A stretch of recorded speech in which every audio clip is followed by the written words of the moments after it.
안녕하세요. 마틸다입니다.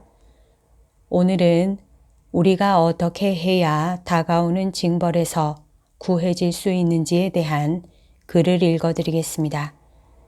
이 글은 레지스 스캔런 신부님께서 쓰셨습니다. 이 신부님은 덴버에 있는 캘커타의 데레사 수녀 사랑의 선교회 지도 신부이자 카푸친 작은 형제회 사제입니다. 50년 전에 가톨릭 신자들에게 추기경들이 추기경들을 반대하고 주교들이 주교들을 반대할 거라고 말한다면 그걸 믿는 사람은 거의 없었을 것입니다. 그런데 이제 현실이 되었습니다. 주교들과 추기경들은 교회가 시작될 때부터의 가르침에 질문을 던집니다.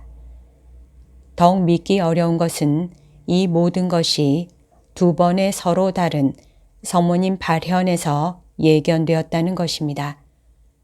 하나는 1917년 포르투갈 파티마에서 양치기 어린이들 루시아, 프란치스코, 히아친타 3명에게 있었던 유명한 발현이었고, 또 하나는 1973년 일본 아키타에서 사사가와 아그네스 수녀에게 있었던 발현입니다. 파티마와 아키타에 대한 배경 설명입니다. 우리는 두 발현을 모두 믿어도 됩니다.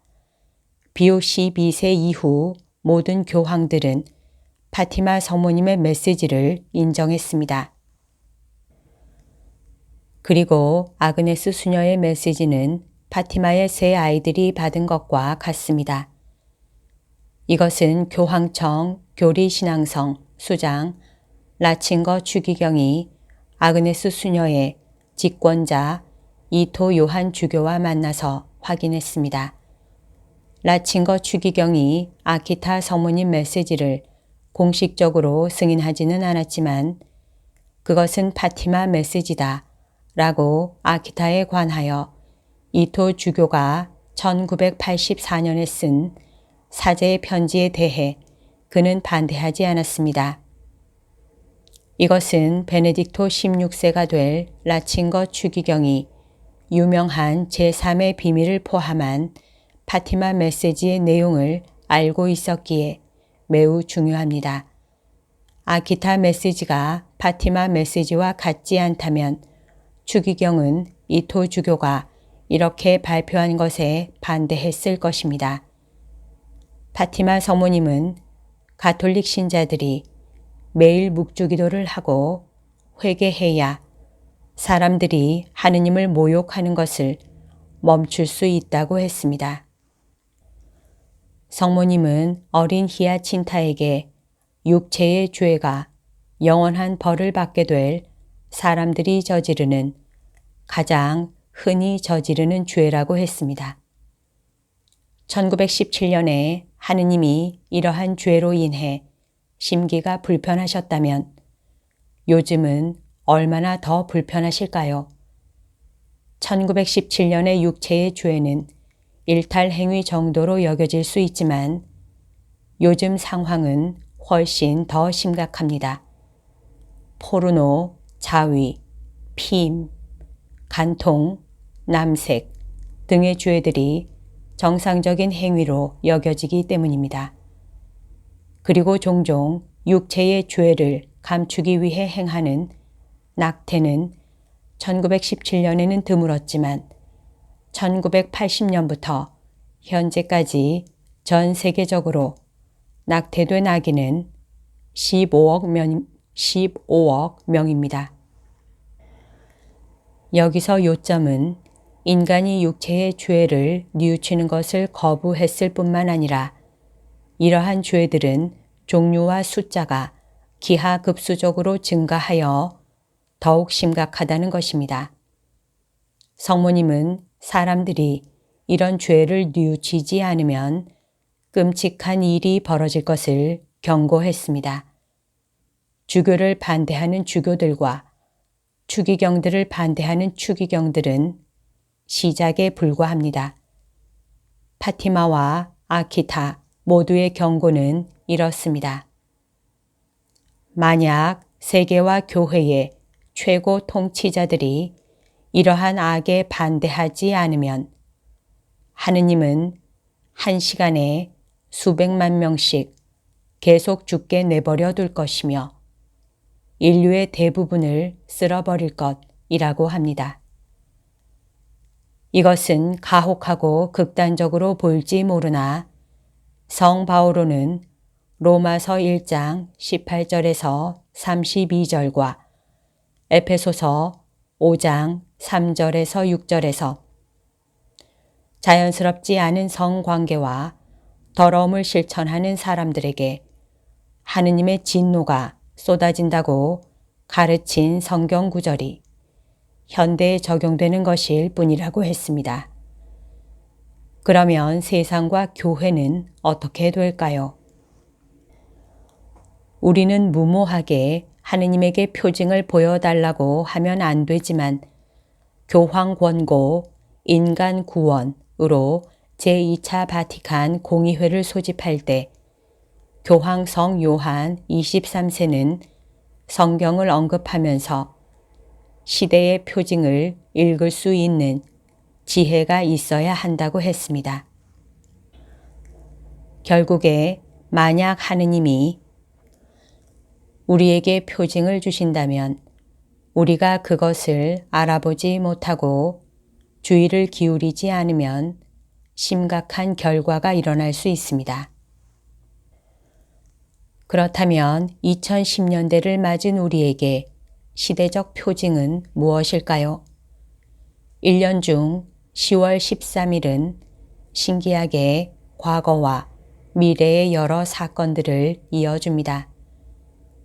우선 1884년 10월 13일 교황 레오 13세는 미사가 끝난 다음 내적 말씀을 받았습니다. 그는 이 말씀에서 욥기서 1장 6절에서 12절에 하느님과 사탄의 대화를 연상시키는 대화를 듣게 되었습니다. 교황 레오 13세가 들은 대화는 사탄인 듯한 목소리가 자신이 100년 동안 권력을 가진다면 교회를 파괴할 수 있다고 하느님에게 도전하는 말이었습니다. 하느님은 사탄에게 100년과 권력을 허락했고 아마도 하느님의 권력과 영광을 드러내기 위해서일 것입니다.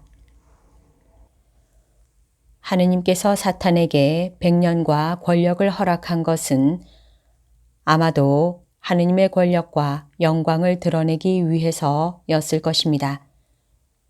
이 일이 있은 후 레오 13세 교황은 사탄을 물리치기 위해 유명한 대천사 미카엘 기도문을 만들었습니다. 사탄은 1917년 10월 13일 볼셰비키 혁명과 무신론적인 공산주의를 내세워 공격을 시작했습니다. 그 날짜를 특정할 수 있는 것은 몇 년 후에 레온 트로츠키가 아직 고립된 10월 혁명은 이제 만 15년이 되었다 라는 서두로 프린키포 편지를 쓰기 시작했고 그는 이 편지의 날짜를 1932년 10월 13일로 적었기 때문입니다. 그러나 볼셰비키 혁명이 시작된 날인 1917년 10월 13일에 성모님은 파티마에 나타나 사탄의 계획을 교회에 경고했습니다. 성모님은 교회와 국가 지도자들이 육체의 죄와 러시아가 퍼뜨리는 악에 반대하지 않으면 많은 나라가 멸망하고 많은 영혼들이 영원한 벌을 받게 될 거라고 했습니다. 하느님은 사람들에게 성모님의 메시지를 믿어야 한다고 파티마에 그 유명한 태양의 기적 표징을 보냈습니다. 그 후 1973년 10월 13일 성모님이 사사가와 아그네스 수녀에게 나타났습니다. 1970년대는 빠르게 전통적인 도덕을 거부하는 게 정상으로 받아들여졌습니다. 1973년 미국에서 낙태는 헌법상 권리로 승인되었습니다. 분명히 파티마의 경고를 인간은 무시하고 있었습니다. 그래서 다시 한번 성모님이 개입하여 하느님 말씀에 복종해야 할 필요를 강조하였고, 그렇지 않으면 세상이 벌을 받을 것이라고 했습니다. 이 발현에서 아그네스 수녀가 기도하던 성당의 성모상이 101번이나 눈물을 흘렸습니다. 수많은 영혼들이 영원히 벌을 받을 것이기 때문이었지요. 묵주기도를 하고 회개하여 영혼이 영원한 벌을 피하라는 메시지였습니다. 질문은 왜 교회 지도자들은 특히 낙태와 육체의 죄를 저지르는 사람들이 줄어들지 않고 있는데도 하느님이 성모님을 통해 분명하게 내리는 이러한 경고에 더 확실하게 대응하지 않는가입니다. 또 다른 질문은 만약 이 10월 13일 표징이 중요하다면 2018년 10월 13일에 교회를 파괴하려는 사탄에게 주어진 100년의 기한이 끝났어야 하지 않을까요? 저는 이 질문에 이렇게 답하겠습니다. 이것은 추측이지만 그 100년 중에 어느 한 해가 자비의 특별 희년이었다는 것을 주목해야 합니다. 2015년 원죄 없으신 잉태 대축일인 12월 8일부터 2016년 그리스도 왕 대축일인 11월 20일까지 하느님의 자비를 얻기 위해 열린 로마 가톨릭의 기도기간입니다. 프란치스코 교황은 이 특별한 자비의 기간 동안 우리는 교회의 생명과 모든 인류 그리고 우주 전체를 그리스도 주님에게 맡겨 그분이 아침 이슬처럼 우리에게 자비를 쏟아주시기를 바란다고 했습니다. 사실 모든 자비의 희년은 어떤 방식으로든 하느님의 자비를 얻으려는 것이지만 이번은 교황 보니파스 8세가 1300년대에 희년의 성년을 만든 이래 유일하게 자비의 특별 희년이라고 명시한 성년입니다. 분명히 그때까지 한 번도 자비에 바쳐진 희년이 없었다는 점에서 그 해는 혁신적이었습니다. 그래서 전례가 없는 일이었지요. 다시 말해서 하느님께서 자비를 베푸시어 죄에 대한 벌을 늦췄다는 것입니다. 한 가지 해석은 하느님께서 세상의 악을 멈추게 할 벌을 보내시기 전에 신자들이 죄를 뉘우칠 100년의 자비의 1년을 더했다는 것입니다. 하지만 이것은 또한 하느님이 사탄의 도전을 멈추게 하기 전에 사탄도 1년을 더해 교회를 파괴하려는 시도를 101년간 하게 되었다는 것을 의미합니다. 그래서 2019년 10월 13일에 사탄의 권력 100년이 끝나는 새로운 시한이 다가옵니다. 위의 해석과 모순되지 않게 성모님 성상이 101번의 눈물을 흘린 다른 좋은 설명도 있지만 위 해석이 10월 13일에 사사가와 아그네스 수녀에게 발현할 때 아키타 성모상이 101번의 눈물을 흘린 가장 그럴듯한 의미 있는 설명인 것 같습니다. 죄가 지배하는 해마다 많은 영혼들이 영원한 벌을 받게 되어 성모님이 눈물을 흘리는 건 아닐까요? 이러한 해석에 따르면 교회와 국가 지도자들이 2019년 10월 13일까지 2019년 10월 13일 이후 어느 시점까지 이러한 육체의 죄에 반대하지 않으면 하느님은 사탄을 벌하여 인간을 무릎 꿇게 만들 것입니다. 이것은 좋은 소식이자 나쁜 소식입니다. 비록 성모님의 메시지는 많은 이들이 벌을 받아 살아남지 못할 것이라고 하지만 그렇게 하는 사람들은 다시 한번 그분이 의도한 대로 하느님을 숭배하게 되고 성모님의 원죄 없으신 성심이 승리하고 평화가 있을 것입니다.